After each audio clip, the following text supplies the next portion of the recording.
The new home for me is like a new beginning, closer to the college, closer to the girls' church. I see a lot of future there, which is really great. Well, I got to run to my next appointment. Okay. I want to say thank you guys for having me over. I think these are much more important conversations to have in person, and thanks for having me. And thank you. Thanks for giving me the opportunity. Cool. Get you out of here on time, okay, and we'll be in touch. Robyn and Kody Brown are once again claiming that their new house marks a fresh start, but that's hard to believe. In the latest episode, they'll be talking about the $2.1 million home they bought last year, calling it their dream property. Robyn insists that this move means a new beginning for her and the family, but her past tells a different story. Since joining the show in 2009, Robyn has moved countless times. This is about her 8th or 9th home in 15 years. She's lived in apartments, rentals, and purchased homes, yet each one was described as a new chapter. The longest they ever stayed in one place was in Las Vegas, between 2012 and 2018, before they left even that behind. So, it's fair to say this might not be their final stop either. What makes Robyn's claim even more confusing is that, just last week, she said that no matter where you go, you carry your pain with you. It's a contradiction. She says you can't truly start over, yet now this house is supposedly her big reset. The real estate side of things also seems a bit messy.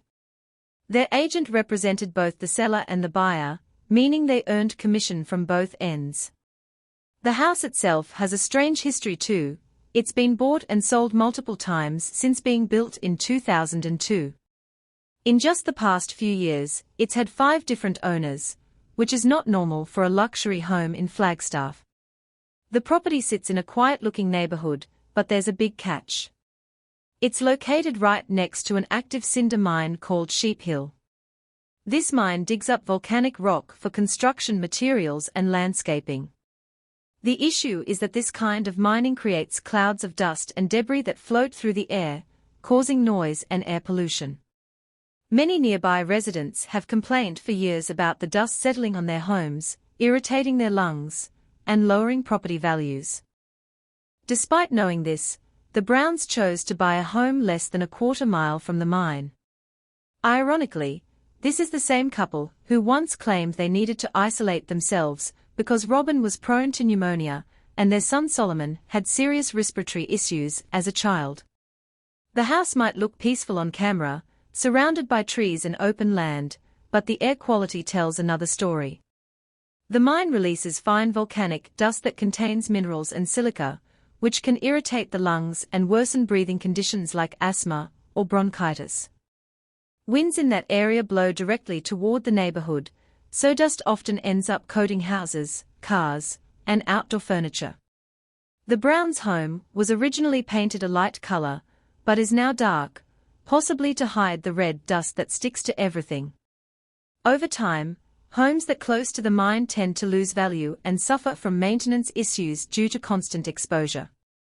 In the end, Robyn and Kody's new beginning might not be as bright as they claim. The house has a complicated past, sits next to a noisy, dusty mine, and could cause health concerns.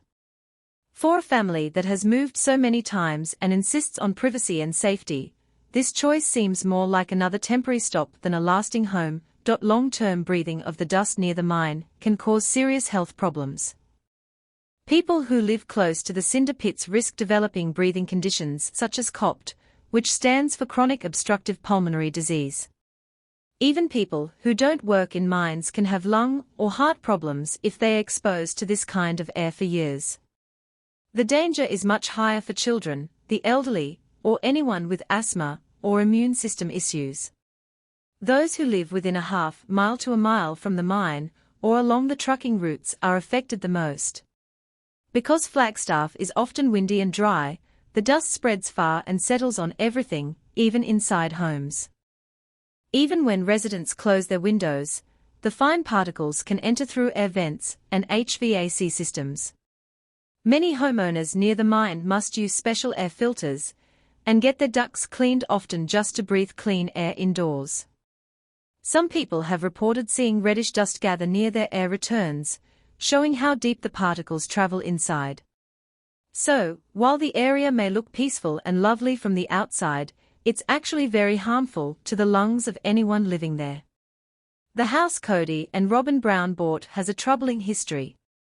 The last two sets of owners never used it as a full-time home. It was only used as a vacation rental. For years, people stayed there temporarily, but never made it their main home. The house hasn't really been lived in full-time since around 2009. Interestingly, at one point the exterior color was changed from a light tan to a deep reddish brown, almost the same shade as the volcanic dust from the nearby mine.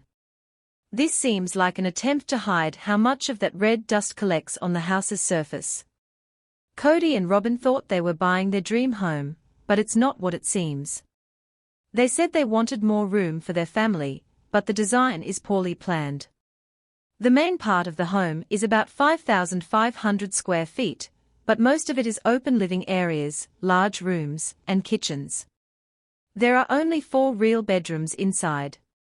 There's an extra room that could be used as an office or bedroom, but it doesn't even have a closet, and it's placed near the kitchen where it's noisy. On top of that, there's a small guest house above the garage with 1 tiny bedroom, a small living space, and a kitchenette. Robyn and Kody claim this house represents a fresh start and a place where all their kids can visit comfortably. Robyn said it's close to their church and the college, making it convenient. Kody insists it has space for his daughter Truly, but that's not true. There simply isn't a proper room for her. The bedrooms are already taken by their other children, and the office isn't a suitable bedroom. The house they owned before actually had more bedrooms than this one. The layout is strange, too much open space and not enough private areas. It looks grand, but it's impractical for a big family. It feels like a house made for short-term guests or vacation stays, not for everyday family life. Kody's claim that it's perfect for Truly is misleading. She doesn't visit, and the setup doesn't fit his story. So, while they call this home a new beginning, it seems more like another temporary move dressed up as a dream. What really doesn't make sense is why Robyn and Kody Brown would choose to buy a house right next to an active cinder mine, especially after being so cautious about health risks during the pandemic. They once said they needed to stay isolated because of Robyn's health and their children's breathing issues, but now they've moved into an area known for dust and poor air quality. It feels completely contradictory to everything they claimed before. Another strange part of this decision is that Robyn keeps saying the new home was bought with her daughters in mind, yet those same daughters are adults. Aurora is 23, Brianna is 22, and Dayton is almost 26.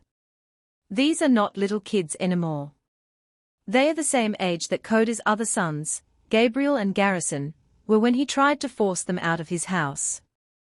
Back then, Kody said his sons needed to grow up and move on, but now Robyn's kids are encouraged to stay indefinitely. Instead of helping them build independence, she's expanding her home to make sure they all stay close. The whole story about buying this house, for the kids, all 4 Truly simply doesn't hold up.